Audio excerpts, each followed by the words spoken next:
आज हमारी कैपेसिटर की पहली क्लास है।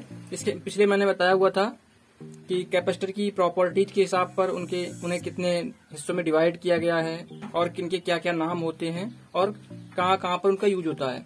यहाँ पर हम इस क्लास में बात करने वाले हैं कि कैपेसिटर के मेन यूजेस क्या हैं और किस तरह से वो काम करता है।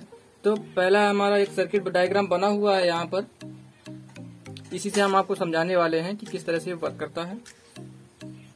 तो पहले इसकी थियरी को समझ लेते हैं कि कैपेसिटर कोई भी हो सेम होते हैं। जैसे ये है तो ये भी चार्ज को स्टोर करेगा और हमारा जो ये है नॉन पोलर ये भी चार्ज को स्टोर करता है। कैपेसिटी इनकी अलग अलग हो सकती है। जैसे हमारा ये है 100 माइक्रोफैरेड का 160 वोल्ट का है और हमारा ये जो है ये 400 वोल्ट का है और इसकी जो कैपेसिटी है वो जूल में दी गई है 335 जे। इस तरह से इनकी कैपेसिटी का अलग अलग हो सकता है लेकिन व्यवहार एक जैसा ही रहता है।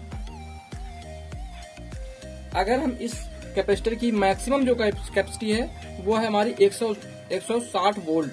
अगर मैं इसको इस पे कनेक्ट करूं, इसकी जो ये जो टर्मिनल होता है ये निगेटिव टर्मिनल होता है और ये जो दूसरा टर्मिनल होता है वो पॉजिटिव होता है। इसको अगर हम इस बैटरी के निगेटिव पॉजिटिव से सीधी साइड से कनेक्ट करें, यानी माइनस को माइनस से और प्लस को प्लस से अगर कनेक्ट करें इस तरह से, तो ये इसमें चार्ज स्टोर हो जाएगा। चार्ज इसमें उतना ही स्टोर होगा जितना इसका सोर्स होगा। अगर 9 वोल्ट के सोर्स से इसको चार्ज कर रहे हैं तो ये कैपेसिटर भले ही 400 वोल्ट का हो लेकिन इस पे जो करंट स्टोर होने वाला है, वोल्टेज जो स्टोर होने वाली है वो हमारी 9 वोल्ट ही स्टोर होगी।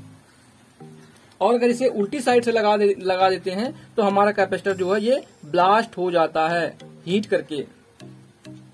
सेम कंडीशन इसमें भी होती है। इसमें पोलैरिटी का कोई चक्कर नहीं होता है। इसको चाहो तो इस तरह से चार्ज करो, चाहो तो इसको इस तरह से चार्ज करो। लेकिन होता क्या है, ये सारे कैपेसिटर हमारे डीसी फॉर्म पर ही वर्क करते हैं। एसी में कोई हमारा वर्क नहीं कर सकता है, क्योंकि एसी में जब पल्स आती है तो पल्स एक बार इस टर्मिनल पे पॉजिटिव आएगा, एक बार इस पे टर्मिनल पे पॉजिटिव आएगा। तो जब इस पे पॉजिटिव आएगा तो ये निगेटिव बनेगा और जब इस पे पॉजिटिव आएगा तो ये निगेटिव बन जाएगा। तो ये जो हमारा कैपेसिटर है डिस्चार्ज कंडीशन में आ जाएगा फिर से। इसलिए ये सारे कैपेसिटर जो वर्क करते हैं हमारे डीसी फॉर्म पर ही वर्क करते हैं। भले ही वो फुल डीसी हो या पल्स रेटेड डीसी हो, लेकिन वर्क ये डीसी पर ही करेंगे। तो मैंने यहाँ पे क्या किया हुआ है, यहाँ पर मैं ये पोलर कैपेसिटर जो हमारा 160 वोल्ट का है, 160 वोल्ट का है, तो मैं इसको 160 लिख लेता हूँ। यहाँ पर 160 वोल्ट का है और इसकी जो एमएफडी है वो जो माइक्रोफैरेड है वो हमारा है 100।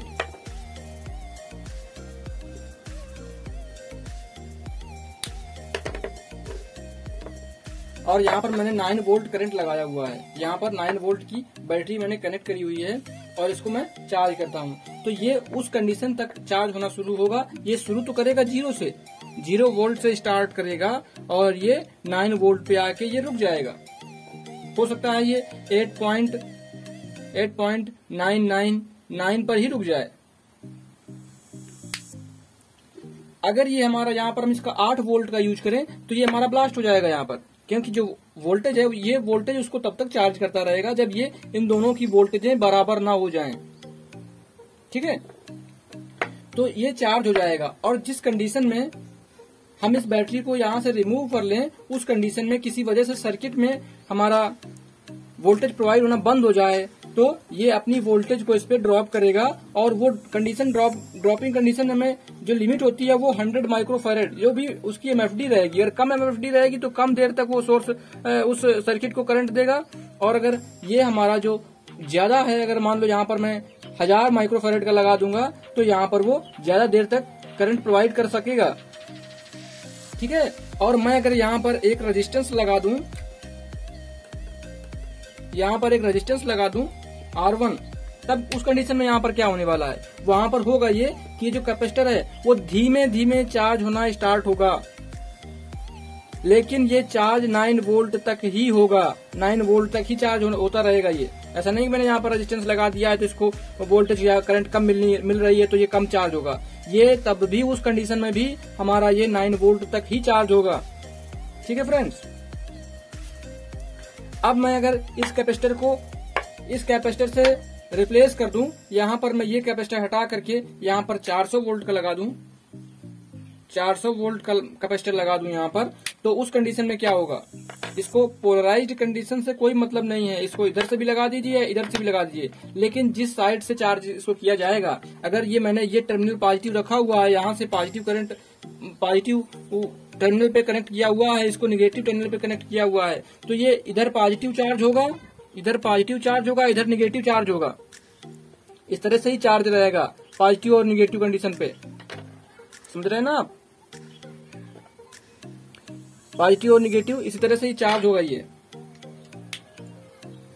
और अगर मैं इसको निकाल करके इस बल्ब पे अगर मैं सोचूं कि इसको ड्रॉप करा दूं इसका वोल्टेज, तो ये हमारा एक बार ऐसे इस तरह से ग्लो करेगा। देखिए मैं आपको इस पे प्रैक्टिकल करके दिखा देता हूं एक बार।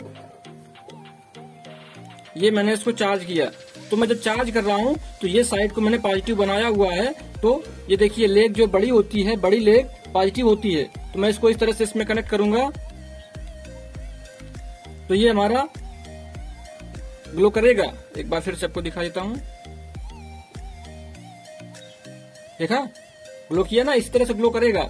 और मैं इसको इस तरह से चार्ज करूं, इसके टर्मिनल उल्टे कर दूं, तो ये हमारा जो रहेगा ये ग्लो नहीं करेगा, ये अभी भी चार्ज कंडीशन में ही है।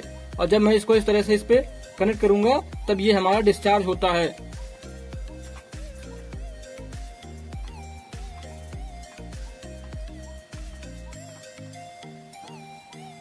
देखा,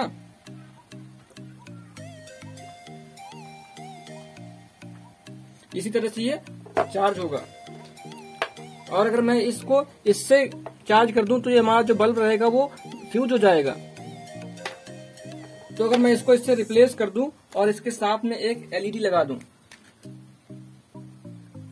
इसके साथ में पैरेलल पे एक एलईडी लगा दूं इस तरह से,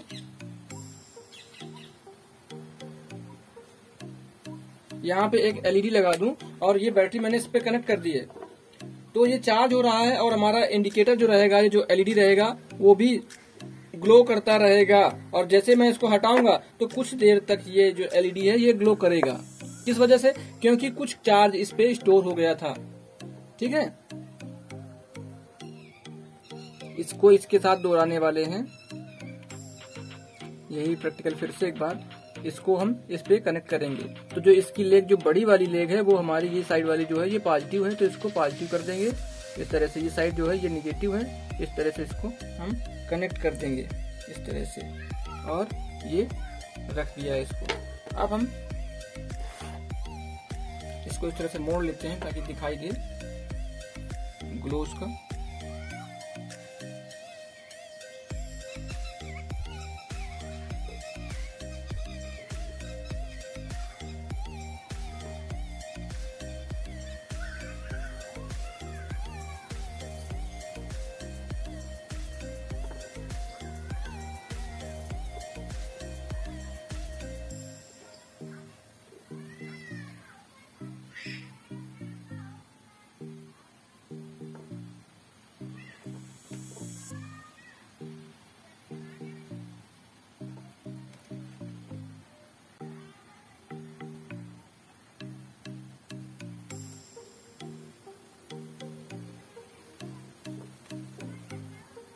देखा, इस तरह से ये हमारा वर्क करता है। यहाँ पर आज हमने सीखा कि किसी भी कैपेसिटर को हमें कितनी लाइन पे चेक करना होता है और उसे कितने वोल्ट तक हम चार्ज कर सकते हैं। जैसे मान लो हमारा 200 वोल्ट का कोई 200 MFD का कोई कैपेसिटर है और वो 100 वोल्ट का है, तो ऐसा नहीं है कि इसको 100 वोल्ट पर चलाएंगे, इसको 100 वोल्ट पे नहीं चलाएंगे, इसको हम 80 वोल्ट तक यूज करेंगे, उसके ऊपर इसको यूज नहीं करेंगे। केवल 80% मैक्स तक ही उस कैपेसिटर को यूज करेंगे।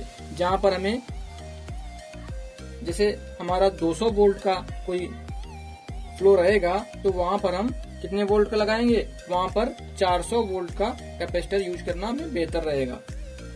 MFD क्या होती है? उसकी चार्ज स्टोर करने की कैपेसिटी जो होती है वो माइक्रो फैराड में लिखी जाती है। ठीक है,